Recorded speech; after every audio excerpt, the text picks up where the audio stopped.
Une question se pose ce matin sur France Bleu Gard-Lozère. Cette question, c'est quel avenir pour les férias de Nîmes? On en parle avec votre invité Jérôme Plédis et Corentin Carpentier, le président des jeunes aficionados nîmois. Bonjour Corentin Carpentier. Bonjour à tous. Merci d'être avec nous sur France Bleu Gard-Lozère. Quel avenir pour les férias? On pourrait même vous demander, Corentin Carpentier, les férias ont-elles de l'avenir? Bien sûr qu'elles ont de l'avenir. Je crois que quand on voit le nombre de jeunes qui, chaque feria, participent dans les arènes, mais aussi dans la rue, à ce rassemblement festif, mais aussi tauromachique, ça le prouve bien. Tout à l'heure, dans le journal de 7h30, une Nîmoise disait aimer la feria, mais détester la corrida. Une feria sans corrida, c'est possible? Non, une feria sans corrida, ce n'est pas possible. D'abord parce que la feria puise ses origines de l'organisation de corrida. En 1952, c'était le congrès de la Fédération des sociétés taurines de France. Donc ce premier rassemblement festif qui a eu lieu il y a 66 ans était tourné autour du taureau, et depuis ça n'a pas cessé et ça continue de l'être. Moi j'ai envie de dire à cette personne-là que si elle le veut, une feria sans corrida, elle peut aller aussi voir les abrivades sur les boulevards et aller voir d'autres formes de tauromachie qui sont présentes durant toute la feria, sans pour autant empêcher ceux qui aiment la tauromachie d'aller aux arènes. Tout de même, la feria des vendanges, la feria de Pentecôte aussi, mais les ferias en général, on l'a vu encore la semaine dernière à Arles, il y a une baisse de fréquentation évidente dans les arènes. Encore une fois, moi je pense pas que cette baisse de fréquentation dont on peut parler de temps en temps soit liée à un désintérêt particulier autour de la corrida.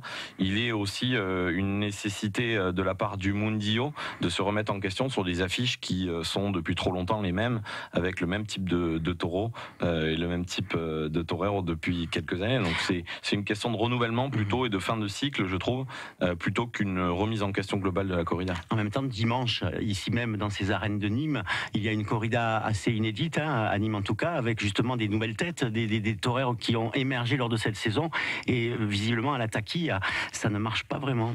Alors c'est effectivement la réflexion qu'il faut se poser, et c'est pour moi à Nîmes une vraie problématique qui est liée aussi à ce qu'on propose au public qui vient d'ailleurs que de Nîmes depuis des années, qui n'a pas forcément l'habitude de voir ce genre d'affiche-là, qui n'a pas forcément l'habitude de tomber dans la découverte quand il va aux arènes, qui a plutôt tendance à se rassurer en choisissant les grosses affiches. C'est pour ça que nous aussi, Club Taurin, quand il se passe ce genre de choses-là, on doit prendre des initiatives, on doit aider les arènes de Nîmes à se développer et à faire venir du monde aux arènes. C'est pour ça que nous, par exemple, les jeunes aficionados, avec la Bodega Colitoros, nous avons mis en place une journée accompagnée avec un pack complet où on propose aux gens de venir déjeuner avec nous. On leur explique avant la corrida avec un petit film sur les Victorino Martins, une présentation de tous les toreros du jour, et ensuite on les accompagne à la corrida pour leur expliquer et être à leur côté pendant la corrida. Donc nous aussi on prend des initiatives pour permettre à cette corrida-là de décoller, parce que à notre sens, vu la présentation des taureaux, la légende des Victorino Martins et les trois toreros qui sont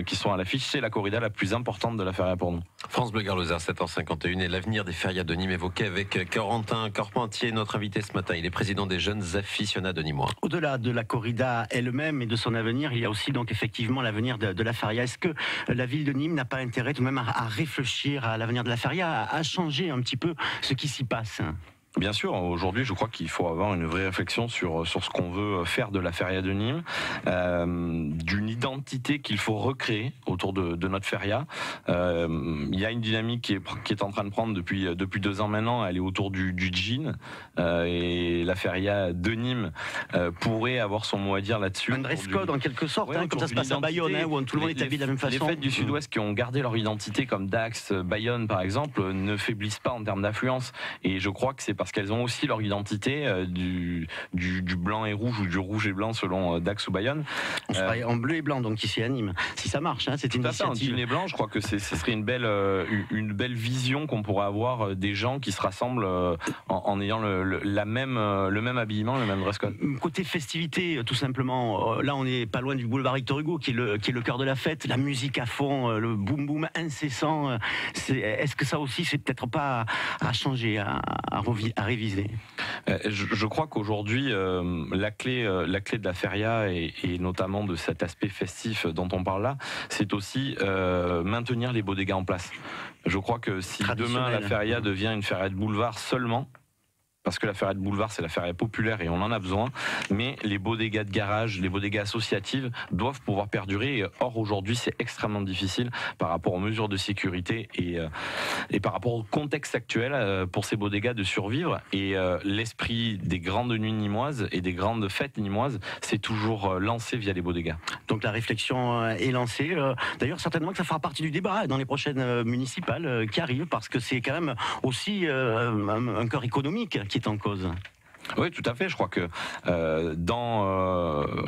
la feria dans l'économie nîmoise est extrêmement importante pour les cafetiers, pour les associations, pour ceux qui tournent autour de la tauromachie, des traditions. Donc je crois que oui, c'est une vraie problématique aujourd'hui sur laquelle il faudra qu'on se penche et qui sera sûrement dans les débats peut-être des municipales dans un an et demi. Merci Corentin Carpentier d'avoir été notre invité ce matin. Je rappelle que vous êtes le président des jeunes aficionados nîmois.